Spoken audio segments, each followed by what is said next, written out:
Hello guys, അസ്സാം വലൈക്കും. അപ്പോൾ ഇന്നൊരു അടിപൊളി ടേസ്റ്റുള്ള കായ്പോളയുടെ വീഡിയോ കണ്ടാലോ.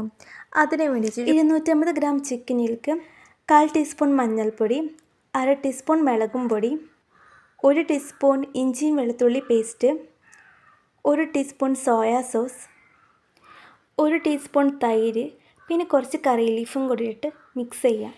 മിക്സിംഗ് ഒക്കെ ചെയ്തതിന് ശേഷമാണ് ഞാൻ സോൾട്ട് ഇടാൻ മറന്നത്. അതും കൂടി ചേർത്ത് കൊടുത്തിട്ട് നന്നായി മിക്സ് ചെയ്തതിന് ശേഷം കുറച്ച് നേരം നമുക്ക് റെസ്റ്റ് ചെയ്യാൻ വേണ്ടി വെക്കാം.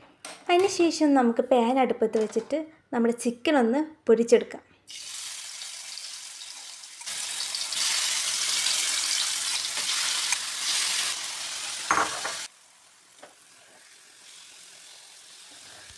നമ്മുടെ ചിക്കൻ നല്ലപോലെ ഫ്രൈ ആയിട്ട് വരുന്നുണ്ട് കേട്ടോ.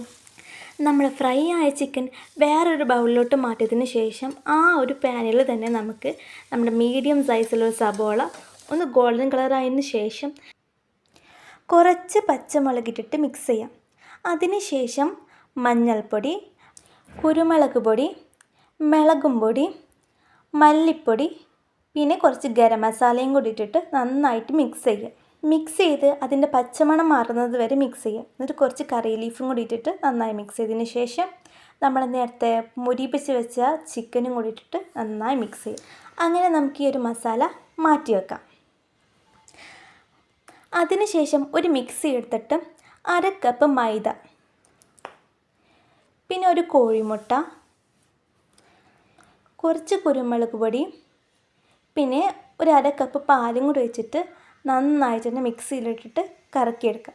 ഒരു ലേശം ഉപ്പിട്ടിട്ട് നന്നായി മിക്സിയിലിട്ട് കറക്കിയെടുക്കാം. അതിന് ശേഷം ഒരു പാൻ എടുത്തിട്ട് വെളിച്ചെണ്ണയൊക്കെ എല്ലാ വശത്തേക്കും തടവിയതിന് ശേഷം നമ്മുടെ മിക്സിയിൽ കറക്കി വെച്ചിട്ടുള്ള ആ ഒരു മിശ്രിതം നമുക്ക് ഈ ഒരു പാനിലോട്ട് ഒഴിച്ചു കൊടുക്കാം. എന്നിട്ട് ഒരു അരമണിക്കൂർ മൂടി വെച്ച് ചെറിയ തീയിലിട്ടിട്ട് വേവിച്ചെടുക്കാം. അധികമൊന്നും വേവേണ്ട, ഇതുപോലെ കുറച്ചൊന്ന് വെന്തതിന് ശേഷം നമ്മൾ നേരത്തെ മാറ്റി വെച്ച ചിക്കൻ്റെ ആ ഒരു മസാല ഇട്ടിട്ട് നമുക്ക് എല്ലാ വശത്തോട്ടും ചേർത്ത് കൊടുക്കാം. ഇതുപോലെ എല്ലാ വശത്തോട്ടും ചേർത്ത് കൊടുത്തതിന് ശേഷം ബാക്കിയുള്ള ആ മാവും കൂടിയും ചേർത്ത് കൊടുക്കാം. മേലെ വേണമെങ്കിൽ കുറച്ച് ഡെക്കറേഷന് കുറച്ച് ചിക്കനും കൂടി ഇട്ട് കൊടുത്തതിന് ശേഷം മൂടി വെച്ചിട്ട് ഒരു അരമണിക്കൂറും കൂടി ലോ ഫ്ലെയിമിലിട്ടിട്ട് വേവിച്ചെടുക്കാം. അങ്ങനെ അടിഭാഗം വെന്തതിന് ശേഷം വേറൊരു പാൻ എടുത്തിട്ട് മുകൾ ഭാഗം കൂടി നന്നായിട്ടൊന്ന് മൊരിപ്പിച്ച് കൊടുക്കാം. ഇതുപോലെ നല്ല രീതിക്ക് തന്നെ പ്രസ് ചെയ്തിട്ട്, അധികം പ്രസ് ചെയ്യാതെ ചെറുതായിട്ടൊന്ന് പ്രസ് ചെയ്തിട്ട് മൊരിപ്പിച്ചെടുക്കാം. അങ്ങനെ നമ്മുടെ സംഭവം ഇവിടെ റെഡി ആയിട്ടുണ്ട്. അടിപൊളി ടേസ്റ്റുള്ള കായ്പോള ഇവിടെ സെറ്റായിരങ്ങ് വന്നിട്ടുണ്ട്.